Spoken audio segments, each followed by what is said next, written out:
这个说法流传开来有点历史原因，以前的手机用的是镍镉电池，这种电池有记忆效应，经常挨电量比较高的时候才充电，可能会影响电池容量。因此，以前的手机有手机电量低于 20% 再充电可以保护电池的说法，为的是放电彻底一些，减轻记忆效应。现如今，科技发展迅速，配套产品更新的周期非常短暂。最近 5G 技术到了发展的关键性阶段，市场上出现了一批 5G 手机。一般来说，手机从购买到更换的时间为1到2年。如果你将手机保养得很好，可以让你的手机再多用几年。人们在保养手机的时候，常常会陷入了误区，只注重保护手机的屏幕和外壳，却忽略了手机电池。事实上，保养手机电池更重要。我们都曾讨论过智能手机的电池寿命。虽然我们中的一些人感叹我们的新手机充电速度如此之快，但更多的人表示，大约2年前购买智能手机以来，手机电池容量几乎已经耗尽，这让他们感到沮丧。事实上，电池的整体寿命和容量下降并不是什么新鲜事。事实上，不管你怎么努力，也不管你采取什么预防措施来保护，电池的容量都会随着时间的推移而下降。然而，随着时间的推移，我们确实会听到一些关于电池和给智能手机充电的误区，而且是通俗易懂的说法。虽然其中一些可能在开始看起来有些合乎逻辑，但事实证明，他们中的大多数只是一般的想法，没有一个清晰的逻辑定义。大家千万不要本末倒置，进而忽略了保养手机的关键。延长手机电池使用周期的方法有哪些呢？你平时都是怎样给手机充电的呢？是直接一次性把电池电量充到 100%， 还是直接充一夜呢？或者是等到电池量耗尽之后再充呢？实际上，你给手机充电的方式很多都是错误的。你的充电习惯可能一直在加快手机电池的报废速度，那就要从手机充电说起。手机充电时注意以下5点，你手机的寿命至少提高1年。首先，我们要明白手机电池充电的4个阶段。阶段1，涓流充电在电池电压低于3伏时，先采用较低的恒定电流对电池进行充电。阶段2，恒流充电提高充电电流，可以理解为全速充电。阶段3，恒压充电，当电池电压上升至 4.2V 时，结束恒流充电，开始恒压充电。阶段4，充电终止，充电电流减少至一定范围时，终止充电。现在的智能手机充电过程有电源管理模块做智能调节，实时控制充电功率，从而保护我们的手机电池的寿命安全。首先，我们把手机打开电机里面的设置，点开后就会出现这个页面，我们在里面找到电池，就可以看到电池里面最大的容量现在还是 100%， 我们可以看到下面的说明，也就是说新电池的电池容量最大是 100%， 但是如果我们平时充电不当，就会导致电池最大容量缩短，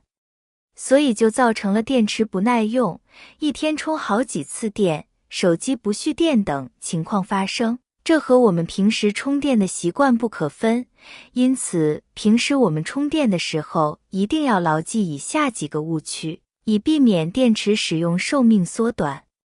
误区1，手机电量低于 20% 再充电。这个说法流传开来有点历史原因，以前的手机用的是镍镉电池，这种电池有记忆效应，经常挨电量比较高的时候才充电，可能会影响电池容量。因此，以前的手机有手机电量低于 20% 再充电可以保护电池的说法，为的是放电彻底一些，减轻记忆效应。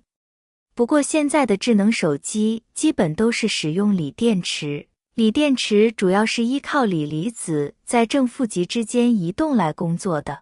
它没有记忆效应，可以随时充电。但锂电池最怕过度放电，所以完全没必要等到电量低于 20% 再充电。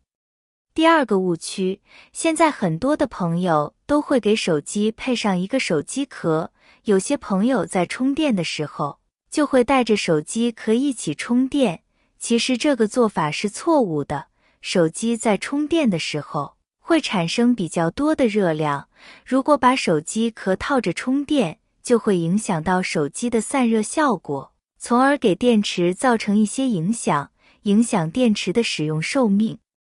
所以在我们给手机充电时，一定要把手机壳取下来之后再给手机充电。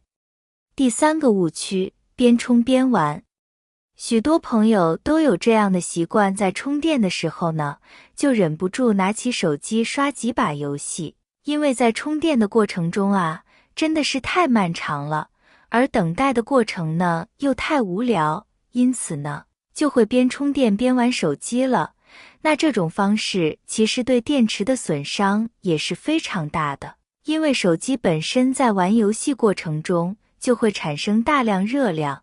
这个时候再给手机充电，就会导致温度加速升高，从而手机使用起来就会变卡变慢，甚至还有可能烧毁手机的现象。第四种误区，不要整晚充电。一般来说，大家会到睡觉前玩手机一段时间。手机无电后，很多人习惯性给手机电池充电。当他们第二天醒来，手机也充满了电。尽管这些方式很方便，但它都是手机功能损耗较大的一种。我们经常发觉手机本可以用2-3天的时长，但如今也只能用大半天。主要是因为手机长时间充电不耐用。错误5，长时间在极热或极冷环境充电。温度环境过高或过低都会对电池产生伤害。正确方法是在常温环境下进行充电，这有利于延长电池使用寿命。避免以上错误，合理充电，定期维护电池，这些好习惯可以显著延长手机使用时间。快告诉家人和朋友，让他们也一起关注日常电池使用细节。在寒冷的表面给手机充电有助于保护电池，一些智能手机在充电时确实会升温。因此，我们很多人都有一个巧妙的小窍门，就是把手机放在寒冷的表面上，或者在充电时把它放在空调通风口前，尤其是在汽车上。虽然热的确会降低智能手机的性能，并对电池产生负面影响，但把它放在冰冷的表面也没有什么好处。事实上，在冷的表面充电会导致金属锂在现代智能手机电池上的形成，从而确保你的智能手机电池消耗得更快。虽然现在的手机安全性很高，不过是和电能打交道，小心为妙，毕竟安全第一。好了，亲爱的朋友们，今天的手机充电小知识就分享到这里了，感谢您的观看和支持，谢谢大家了，我们明天视频再见。